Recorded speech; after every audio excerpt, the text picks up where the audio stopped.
ചോദിച്ചിട്ടുണ്ട്. എന്താണ് convergent thinking, എന്താണ് ഡൈവേർജന്റ് തിങ്കിങ് എന്നൊക്കെ. There are different types of തിങ്കിങ്ങിനെ കുറിച്ച് നമ്മൾ മനസ്സിലാക്കണം. നോക്കാം. 4 ടൈപ്സ് ഓഫ് തിങ്കിങ്ങിനെ കുറിച്ച് നമ്മൾ മനസ്സിലാക്കണം. Convergent thinking, divergent thinking, critical thinking, creative thinking. 4 types നമുക്ക് ഇമ്പോർട്ടന്റ് ആണ്.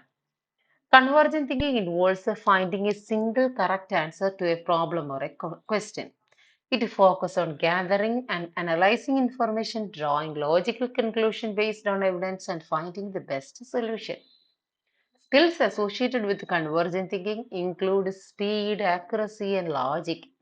It is about recalling stored information and accepting well accepted answers without questioning or critiquing non-information.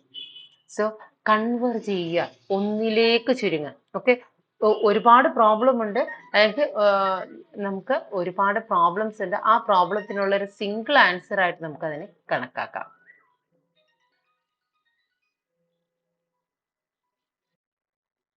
Convergent thinking നമ്മളെ ഒരു പർട്ടിക്കുലർ സൊല്യൂഷനിലേക്ക് എത്താൻ സഹായിക്കുന്നു.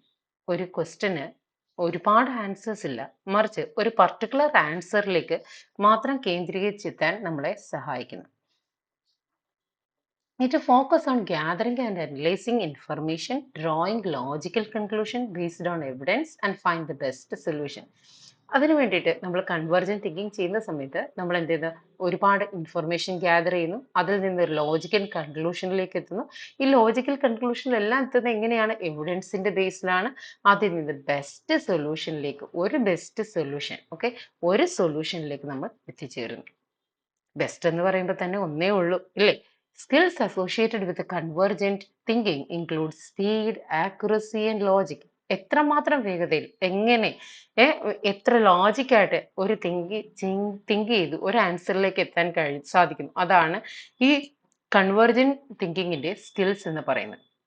It is about recalling stored information and accepting well accepted answers without questioning or critiquing non-information. അതുപോലെ തന്നെ it is about recalling stored information. Store ചെയ്തിരിക്കുന്ന information എന്ത് ചെയ്യുന്നു?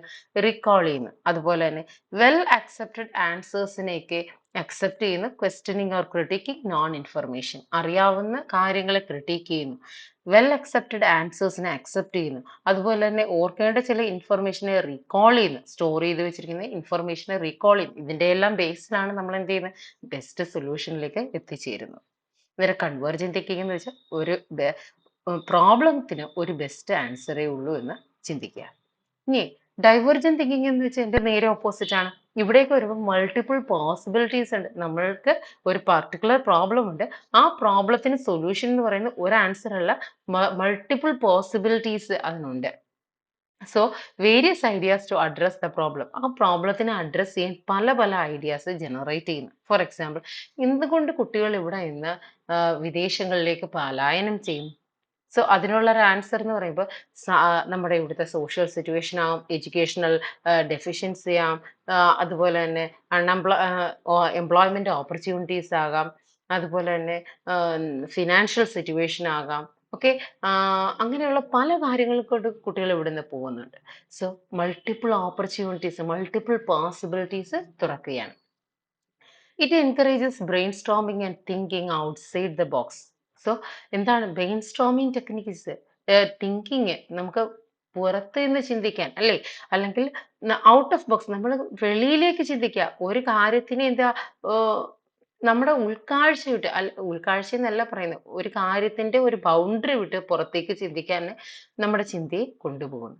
And it generates numerous creative solutions. Unlike convergent thinking, it does not aim to single correct answer but welcomes multiple potential solutions. Convergent തിങ്കിങ്ങിനെ പോലെ ഇതിൻ്റെ അകത്ത് ഒരൊറ്റ ആൻസറിലേക്കല്ല ഇത് വിരൽ ചൂണ്ടുന്നത്, മറിച്ച് മൾട്ടിപ്പിൾ പൊട്ടൻഷ്യൽ സൊല്യൂഷനിലേക്കാണ് ഇത് വിരൽ ചൂണ്ടുന്നത്. Divergent thinking allows for analysis of each possibility, benefits and disadvantages before making a decision. നമ്മളൊരു ഡിസിഷൻ എടുക്കുന്നതിന് മുമ്പ് ഓരോന്നിൻ്റെയും പോസിബിലിറ്റീസ് എടുത്തിട്ട്, ഓരോ അനാലിസിസ്, ഓരോ പോസിബിലിറ്റീസ് എടുത്തിട്ട് അതിൻ്റെ ബെനിഫിറ്റ്സും ഡിസഡ്വാൻറ്റേജസും മെറിറ്റ്സും ഡീമെറിറ്റ്സും ഡൈവേർജന്റ് തിങ്കിങ്ങിൽ റിസർച്ചർ അനലൈസ് ചെയ്യും. ഞാൻ പറഞ്ഞു, എന്തൊക്കെ കൊണ്ട് ഇവിടുന്ന് പോകുന്നു? അന്നേരത്തേക്ക് ഒരുപാട് ഓപ്ഷൻ നമുക്ക് കിട്ടുന്നു. ആ ഓരോ ഓപ്ഷൻ എടുക്കാൻ സോഷ്യൽ സിറ്റുവേഷൻ കൊണ്ടുപോകുന്നു. ശരിയാണ്. ഇവിടുന്ന് പോയാൽ അവർക്ക് ഒരുപാട് ഫ്രീഡം കിട്ടുന്നു. പക്ഷെ ഇവിടുന്ന് പോകുമ്പോഴത്തേക്ക് ഇവിടുത്തെ കൾച്ചറിനെയും മറ്റേതിനെയും അവര് മറന്നു പോകുന്നു.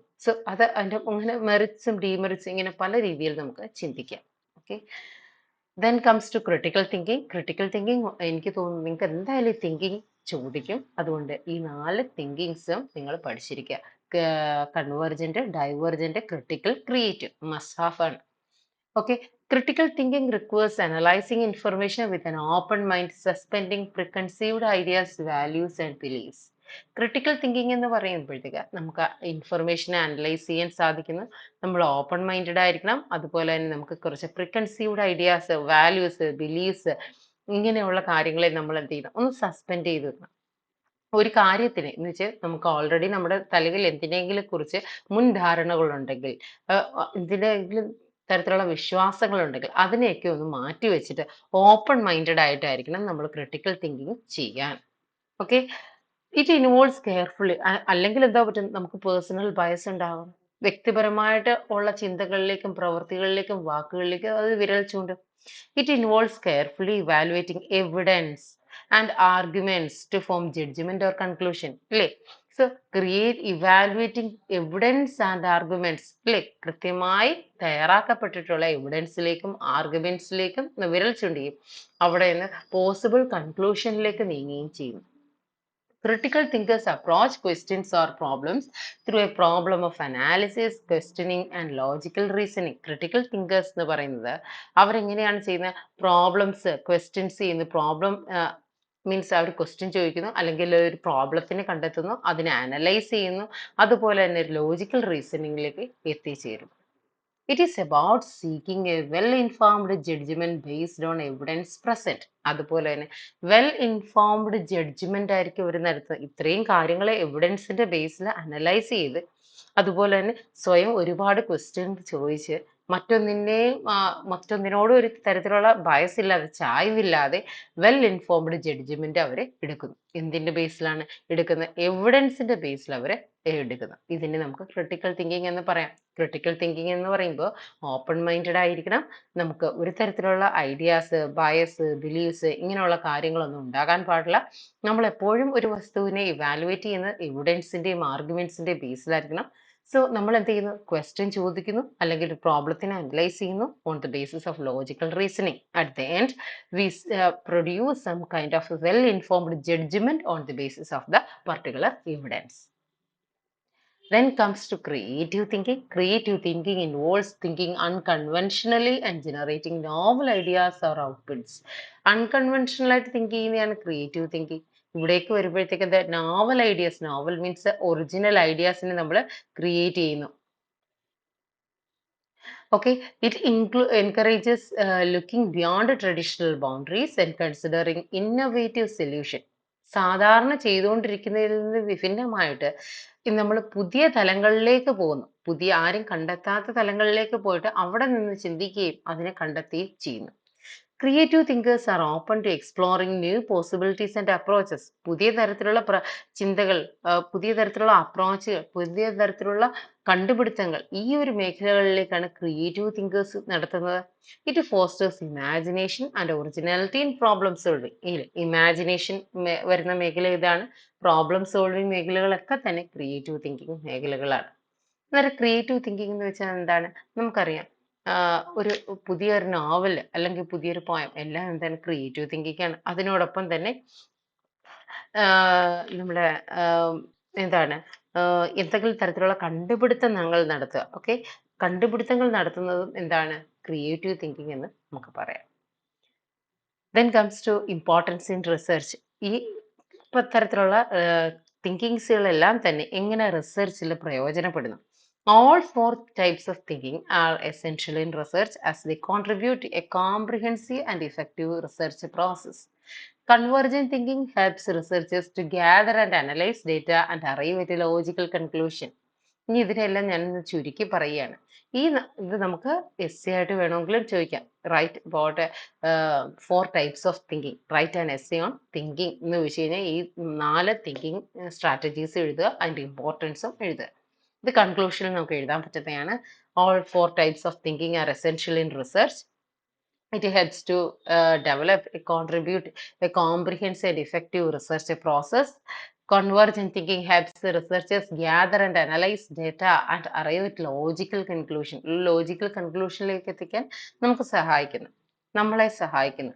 അതുപോലെ തന്നെ divergent thinking encourages the exploration of various research angles and generate creative research ideas. Divergent thinking എന്തിനു സഹായിക്കുന്നു? Exploration of various research angles അല്ലേ, പലതരത്തിലുള്ള റിസർച്ച് ആംഗിൾ നിന്നുകൊണ്ട് ക്രിയേറ്റീവായിട്ട് ഐഡിയാസ് ജനറേറ്റ് ചെയ്യാൻ ഡൈവേർജന്റ് തിങ്കിങ് സഹായിക്കുന്നു. മൾട്ടിപ്പിൾ പെർസ്പെക്റ്റീവുകൾ ക്രിയേറ്റ് ചെയ്യാം. ക്രിട്ടിക്കൽ തിങ്കിങ് ആണെങ്കിൽ എങ്ങനെയാണ്? Objective analysis of research finding and formation of well supported conclusion അല്ലേ. ഒബ്ജക്റ്റീവ് അനാലിസിസ് ആണ് നടത്തുന്നത്. നമ്മൾ എന്തിനേയും ഒരു തരത്തിലുള്ള ബയസും ഇല്ലാതെ നമ്മുടെ ബിലീഫ്സിനെയൊക്കെ സസ്പെൻഡ് ചെയ്തുകൊണ്ട്, വാല്യൂസിനെ സസ്പെൻഡ് ചെയ്തുകൊണ്ട് നമ്മൾ എന്ത് ചെയ്യുന്നു? നമ്മൾ വളരെ ഓപ്പൺ മൈൻഡഡ് ആയിട്ട് നടത്തുന്ന ഒന്നാണ് ക്രിട്ടിക്കൽ തിങ്കിങ് എന്ന് പറയുന്നത്. അവിടെ നമ്മൾ വെൽ സപ്പോർട്ടഡ് കൺക്ലൂഷന്റെ ബേസിൽ ഓരോ ജഡ്ജ്മെന്റ് ഫോം ചെയ്യുന്നു. ക്രിയേറ്റീവ് തിങ്കിങ് എന്ന് വെച്ചാൽ ഇന്നോവേറ്റീവ് ആയിട്ടുള്ള മേഖലയാണ്. അവിടെയാണ് നമ്മൾ പല സൊല്യൂഷനെയും നമ്മുടെ ഇമാജിനേറ്റീവ് ആയിട്ടുള്ള ചിന്തകൾ വെച്ചിട്ട് ക്രിയേറ്റീവ് ആയിട്ട് നമ്മൾ അതിനെ സോൾവ് ചെയ്യുന്നു. ഇത് അതിന്റെ ഒരു ചുരുക്കമാണ്. Then what is the difference between formal inquiry and informal inquiry? How do they contribute knowledge creation from in different context? ഇത് നിങ്ങൾക്ക് മസ്റ്റ് ആയിട്ട് ചോദിക്കും. Okay, formal inquiry and informal inquiry അതെന്തൊക്കെയാണെന്ന് നോക്കാം. ഇത് എന്തിനു വേണ്ടിയിട്ടുള്ളതാണ്? It helps to investigate questions and generating knowledge, each serving different purpose and context. ഓരോ കോണ്ടെക്സ്റ്റും പർപ്പസും അനുസരിച്ച് നമ്മളെ ക്വസ്റ്റ്യൻസ് ഇൻവെസ്റ്റിഗേറ്റ് ചെയ്യുക, നോളജ് ജനറേറ്റ് ചെയ്യുക. ഇതിനു വേണ്ടിയിട്ടാണ് നമ്മൾ ഫോർമൽ ഇൻക്വയറി ഇൻഫോർമൽ ഇൻക്വയറി നമ്മൾ കണ്ടക്ട് ചെയ്യുന്നത്. ഈ ഫോർമൽ ഇൻക്വയറി എന്താണെന്ന് നോക്കാം. ഫോർമൽ ഇൻക്വയറി എന്ന് വെച്ച് കഴിഞ്ഞാൽ എപ്പോഴും സിസ്റ്റമാറ്റിക് ആയിരിക്കും, സ്ട്രക്ചേർഡ് ആയിരിക്കും. അതുപോലെ തന്നെ അതിന് ഒരു അപ്രോച്ചും കാണും, വ്യക്തമായ ഒരു സമീപനവും കാണും. ഓക്കെ, അന്നേരം ഫോർമൽ ഇൻക്വയറി എന്ന് വെച്ചാൽ systematic, structured and approach. For example, ഇപ്പോൾ ഒരു കുട്ടിയെ കാണാതായി, സ്കൂളിൽ നിന്ന് ഒരു കുട്ടിയെ കാണാതായി, അല്ലെങ്കിൽ സ്കൂളിലേക്ക് പോയ ഒരു കുട്ടിയെ കാണാതായി. മാതാപിതാക്കൾ എന്ത് ചെയ്യുന്നു? ആദ്യം എല്ലായിടത്തും ഒന്ന് അന്വേഷിക്കുന്നു. അന്വേഷിച്ചതിന് ശേഷം അവർ അങ്ങനെ എല്ലായിടത്തും കുട്ടി പോകാൻ സാധ്യതയുള്ള മേഖലകളെല്ലാം അന്വേഷിക്കും. അങ്ങനെ നടത്തുന്ന കാര്യത്തിന് നമുക്ക് എന്ത് ചെയ്യാം? ഇൻഫോർമൽ ഇൻക്വയറി എന്ന് പറയാം. അവിടേക്ക് അവര് കുട്ടിയുടെ കൂട്ടുകാരുടെ വീട്ടിൽ വിളിച്ച് ചോദിക്കുന്നു, കുട്ടി പോകാനുള്ള കടകൾ അന്വേഷിച്ച് പോകുന്നു, ബസ് സ്റ്റോപ്പിൽ പോകുന്നു, കുട്ടി പോയ ബസ്സിൽ തിരക്കുന്നു. ഇതൊക്കെ എന്താണ്? ഇൻഫോർമൽ ഇൻക്വയറിയാണ്. അതിനുശേഷം ഒരു പോലീസ് സ്റ്റേഷനിൽ പോകുന്നു, ഒരു പരാതി എഴുതി കൊടുക്കുന്നു, റിട്ടൺ ആണ്. ഓക്കെ, അതിനൊരു സ്ട്രക്ചർ ഉണ്ട്. അതുപോലെ തന്നെ അവർ കുറച്ച് നടപടിക്രമങ്ങൾക്ക് ശേഷം അവർ കണ്ടക്ട് ചെയ്യുന്ന ഒരു എൻക്വയറി ഉണ്ട്. അവര് കുറച്ച് പേരെ അന്വേഷിക്കുന്നു. ആ കുട്ടി നടന്നു പോയ ഇടങ്ങളിൽ ചെന്ന് അന്വേഷിക്കുന്നു, അതിനെപ്പറ്റി റിപ്പോർട്ട് തയ്യാറാക്കുന്നു. കുട്ടി പല സ്ഥലങ്ങളിലും പോയിട്ടുള്ളത് CCTVയിലൂടെ ചെക്ക് ചെയ്യുന്നു. ഇതെല്ലാം റിപ്പോർട്ടുകൾ അപ്പോഴെന്ത് തയ്യാറാണ്. ഇതെന്ന് പറയുന്നത് ഫോർമൽ എൻക്വയറിയാണ്. ആരുടെയും സഹായമില്ലാതെ, മീൻസ് അങ്ങനെ ചെയ്യാതെ മാതാപിതാക്കൾ സ്വയം നാട്ടുകാരോടൊപ്പം നടന്ന് അന്വേഷിച്ചത്, കുട്ടിയെ പറ്റി തിരക്കി അന്വേഷിച്ചത് ഇൻഫോർമൽ ഇൻക്വയറിയാണ്. പക്ഷേ ഒരു അന്വേഷണം എന്ന് പറയുമ്പോൾ ഫോർമൽ ഇൻക്വയറി വേണം, ഇൻഫോർമൽ ഇൻക്വയറി വേണം. നോക്കാം. ഫോർമൽ ഇൻക്വയറി എന്ന് പറയുന്നത് സിസ്റ്റമാറ്റിക് ആയിരിക്കും, സ്ട്രക്ചേർഡ് ആയിരിക്കും, and it has an explicit approach. It റിലൈസ് on established procedures of quantitative method and deductive reasoning. ഇതിൻ്റെ അകത്തേക്ക് വരുമ്പോൾ അതിൻ്റെ ഒരു ക്വാണ്ടിറ്റേറ്റീവ് മെത്തേഡ് കാണാം. അന്നേരം കുട്ടി 8:30 ബസ് സ്റ്റാൻഡിൽ നിൽക്കുന്ന ഒരു കണ്ടവരുണ്ട്. 8:30 ശേഷം CCTV റിപ്പോർട്ട് പ്രകാരം കുട്ടി ഒരു വണ്ടിയിലേക്ക് കയറുന്നു. ഓക്കെ, 8:45 ആ വണ്ടി മറ്റേ റെയിൽവേ സ്റ്റേഷനിൽ ചെന്ന് നിൽക്കുന്നു. ആ ഒരു സമയത്ത് ട്രെയിനിന്റെ പോകുന്നത് 8:45 ഒരു ട്രെയിൻ ഉണ്ട്. മേ ബി കുട്ടി അതിലേക്ക് കയറി പോയിട്ടുണ്ടാകാം. സോ ഇതെല്ലാം ടൈമിങ് രൂപപ്പെടുത്തും. ഇതെല്ലാം എന്താണ്? ക്വാണ്ടിറ്റേറ്റീവ് ഡേറ്റ എന്ന് നമുക്ക് പറയാം. And is based on deductive reasoning. ഇതെല്ലാം ചിട്ടപ്പെടുത്തുന്നത് എന്തിന്റെ ബേസിലാണ്? ഡിഡക്റ്റീവ് റീസണിങ്ങിന്റെ ബേസിലാണ്. It begins with a focused research question, a comprehensive literature review and well defined conceptual framework. ഇതിൻ്റെ അകത്തേക്ക് വരുമ്പോൾ it begins with a focused research question. ചുമ്മാതല്ല, അവര് ചുമ്മാ നടന്ന് അതും ഇതും അന്വേഷിക്കുകയല്ല. കുട്ടി എവിടെ പോയി, ഇതാണ് ഇവിടുത്തെ ഫോക്കസ്ഡ് റിസർച്ച് ക്വസ്റ്റ്യൻ. ഓക്കെ, അതിനെ ബേസ് ചെയ്ത് അവർ പല ആൾക്കാരുടെയും അന്വേഷിക്കുന്നു. ഇതിലൂടെ നമുക്ക് എന്ത് ചെയ്യാം? ലിറ്ററേച്ചർ റിവ്യൂ എന്ന് വായിക്കാം. And it create A well defined conceptual framework. പല ഇടവും അന്വേഷിക്കുന്നു. CCTVകൾ ചെക്ക് ചെയ്യുന്നു. ഓട്ടോ സ്റ്റാൻഡിൽ പോയി അന്വേഷിക്കുന്നു. ഇതിന്റെ എല്ലാം ബേസിൽ കുട്ടി എങ്ങോട്ട് പോകാൻ സാധ്യതയുണ്ട്. അങ്ങനെ ഒരു ഫ്രെയിം വർക്ക് അവര് ചിട്ടപ്പെടുന്നു. സോ ഇറ്റ് ബിഗിൻസ് വിത്ത് ഒരു formal enquiry. It begins with a focused question. Then it consists of a comprehensive literature review. കുട്ടിയുടെ പാസ്റ്റ് ഹിസ്റ്ററി പരിശോധിക്കുന്നു. കുട്ടി ഇങ്ങനെ വീട്ടിൽ നിന്ന് ഇറങ്ങിപ്പോകുന്ന സ്വഭാവമുള്ള വ്യക്തിയാണോ? ലഹരി ഉപയോഗിക്കുന്ന വ്യക്തിയാണോ? ഓക്കെ. കുട്ടിയുടെ കൂട്ടുകെട്ടുകൾ എന്തൊക്കെയാണ്? ഓക്കെ. ഇങ്ങനെയുള്ള കാര്യങ്ങള് കുട്ടി മൊബൈൽ യൂസ് ചെയ്യുന്നുണ്ടോ? ഇങ്ങനെയുള്ള കാര്യങ്ങളെ പറ്റി അന്വേഷിക്കുന്നു.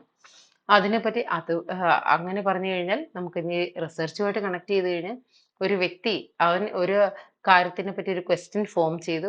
ആ ക്വസ്റ്റ്യനെ ബേസ് ചെയ്ത് ഇതിന് ഞാൻ നേരത്തെ പറഞ്ഞല്ലോ കുട്ടികൾ ഇവിടെ എന്ത് ചെയ്യുന്നു? കാനഡയിലേക്ക് കുടിയേറ്റം നടത്തുന്നു.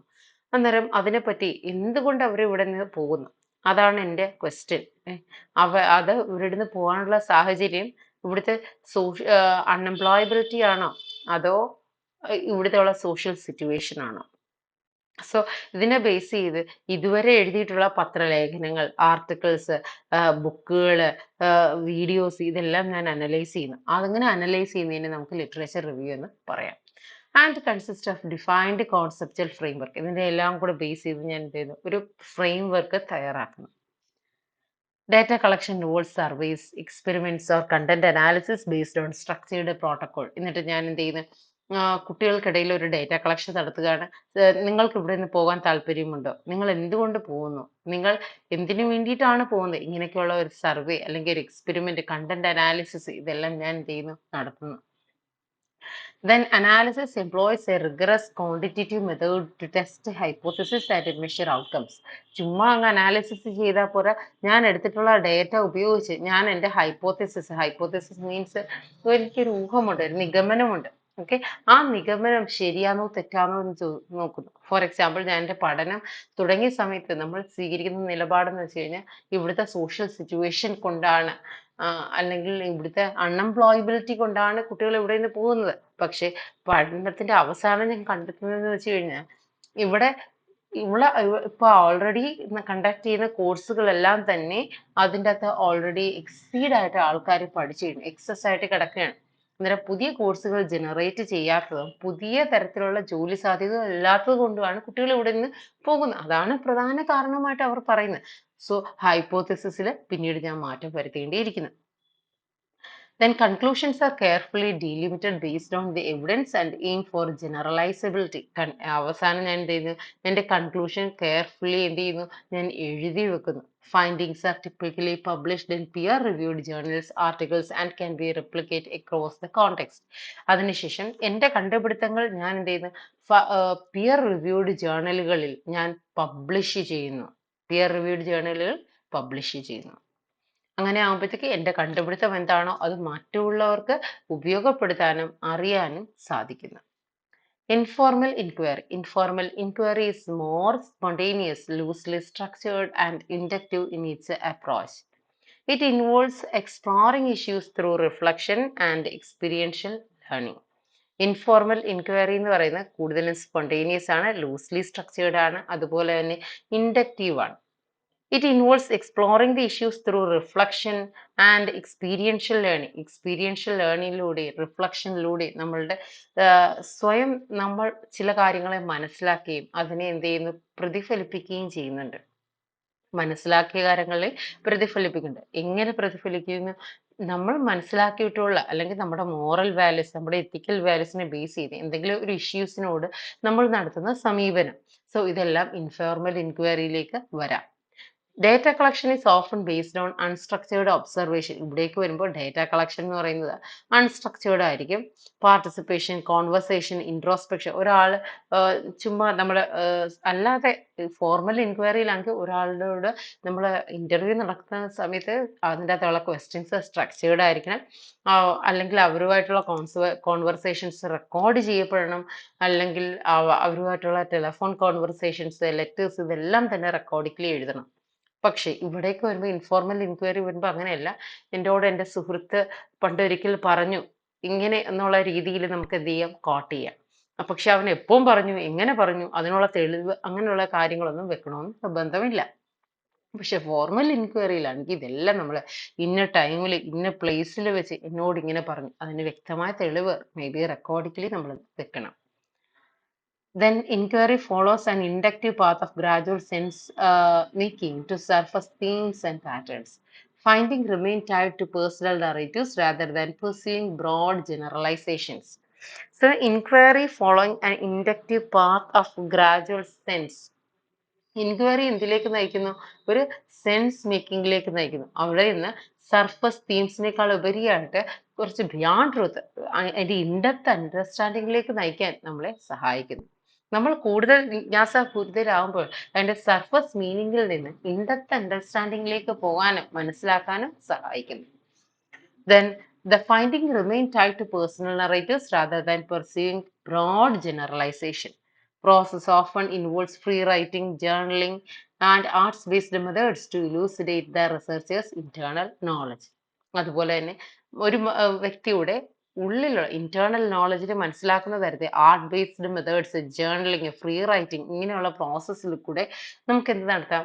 ഈ പറഞ്ഞ ഇൻഫോർമൽ എൻക്വയറി ചെയ്യാം. ജേർണലിസ്റ്റുകളൊക്കെ ചെയ്യുന്നത് informal ഇൻക്വയറിയാണ്. Informal inquiry results in a descriptive account of experience rather than formal portions, propositions. So, informal inquiryയിലേക്ക് വരുമ്പോഴത്തേക്ക് അവർ കൂടുതലും ഡിസ്ക്രിപ്റ്റീവ് അക്കൗണ്ട് ഓഫ് എക്സ്പീരിയൻസസ് അവരുടെ അനുഭവങ്ങളെ വിവരിച്ച് പറയാനാണ് ശ്രമിക്കുന്നത്. ഓക്കെ, അനുഭവങ്ങൾക്കുള്ള ഒരു വിവരണം കൊടുക്കാനാണ് സാധാരണ കാണുന്നതിൽ നിന്നും ഒരു വിവരണം കൊടുക്കാനാണ് ശ്രമിക്കുന്നത്. മറ്റേതിലേക്ക് വരുമ്പോൾ അങ്ങനെയല്ല, ഫാക്റ്റുകളിലേക്ക് വരുമ്പോൾ ഇതെല്ലാം വിവരണമാണ് നൽകുന്നത്. ഫോർമലില് ഫാക്ട്, ഇൻഫോർമലില് ഒരു ഡിസ്ക്രിപ്ഷൻ ആണ് നൽകുന്നത്. Examples of informal inquiry includes autoethnographic studies that use personal reflection and experience to generate insights and problem solving with professional practice, where practitioners informally gather information and experiment with solutions to address specific practical problems. Informal ഇൻക്വയറിയിലേക്ക് വരുമ്പോൾ auto ഇത്നോഗ്രാഫിക് studies. എന്താണ് auto ഇത്നോഗ്രാഫിക് studies? ഒരു particular സ്ഥലത്തെ ജനങ്ങളുടെ ജീവിതാവസ്ഥ, അവരുടെ personal reflection, അവരുടെ experience ഇങ്ങനെയുള്ള സാധനങ്ങളിലേക്ക് വിരൽ ചൂണ്ടുന്നതെല്ലാം തന്നെ എന്താണ്? ഇൻഫോർമൽ ഇൻക്വയറിയാണ്. അവരുടെ പ്രാക്ടീസ്, അവരുടെ കൾച്ചർ ഇങ്ങനെയൊക്കെയുള്ള കാര്യങ്ങളിലേക്ക് വിരൽ ചൂണ്ടുന്ന informal ഇൻക്വയറിയാണ്. In summary, while formal inquiry emphasizes hypothesis testing, statistical analysis, deductive logic to produce generalizable knowledge, informal inquiry relies more on intuition, qualitative interpretation, and inductive reasoning. കൂടുതലും formal ഇൻക്വയറിയിലേക്ക് വരുമ്പോൾ ഇത് നിങ്ങൾ ഓർത്തിരിക്കുക. Formal ഇൻക്വയറിയിലേക്ക് വരുമ്പോൾ അവർ ആദ്യം ഈ സ്റ്റഡി തുടങ്ങുന്ന സമയത്ത് ഒരു ഹൈപ്പോത്തസിസ് ജനറേറ്റ് ചെയ്യും. ആ ഹൈപ്പോത്തസിസ് ശരിയാണോ എന്ന് അവർ ടെസ്റ്റ് ചെയ്യുന്നു. സ്റ്റാറ്റിസ്റ്റിക്കൽ അനാലിസിസിലേക്ക് നീങ്ങുന്നു, ഡിഡക്റ്റീവ് ലോജിക്കിലേക്ക് നീങ്ങുന്നു, ഇല്ലേ? പക്ഷെ ഇൻഫോർമൽ ഇൻക്വയറി എന്ന് പറയുമ്പോൾ കൂടുതലും നമ്മളുടെ ഇൻറ്റ്യൂഷനെ ബേസ് ചെയ്ത്, നമ്മളുടെ ചിന്തകളെ ബേസ് ചെയ്തായിരിക്കും, എൻ്റെ അതിനുള്ള സമീപനത്തെ ബേസ് ചെയ്തായിരിക്കും. ദെൻ ക്വാളിറ്റേറ്റീവ് ഇന്റർപ്രിട്ടേഷനെ ബേസ് ചെയ്തായിരിക്കും, ഇൻഡക്റ്റീവ് റീസണിങ്ങിനെ ബേസ് ചെയ്തായിരിക്കും, അതുപോലെ തന്നെ to develop the contextual sites. ആ ഒരു പ്രത്യേക സാഹചര്യത്തിന് ഇണങ്ങുന്ന രീതിയിൽ എൻ്റെ ചിന്തകളെയും പ്രവർത്തികളെയും എൻ്റെ ഉൾക്കാഴ്ചകളെയും ഒക്കെ ഫോം ചെയ്യുന്ന വിധത്തിലായിരിക്കും ഇൻഫോർമൽ എൻക്വയറി ഉണ്ടാകുക. പക്ഷേ ഫോർമൽ എൻക്വയറി എന്ന് പറയുമ്പോൾ എപ്പോഴും നമ്മുടെ ഹൈപ്പോത്തസിസിനെ ടെസ്റ്റ് ചെയ്യണം. ഒരു ഫാക്റ്റിനെ ബേസ് ചെയ്തായിരിക്കും, സ്റ്റാറ്റിസ്റ്റിക്കൽ അനാലിസിസ് ഉണ്ടായിരിക്കും, ഡിഡക്റ്റീവ് ലോജിക്കും ഉണ്ടായിരിക്കും. These two approaches can complement each other, with informal inquiry feeding into systematic formal investigation and vice versa, contributing to a rich understanding of various phenomena. പല പ്രതിഭാസങ്ങൾ മനസ്സിലാക്കാനും അതുപോലെ തന്നെ പല കാര്യങ്ങളെ വ്യക്തമായി മനസ്സിലാക്കാനും ഈ രണ്ട് അപ്രോച്ച് വഴി നമുക്ക് സാധിക്കുന്നു.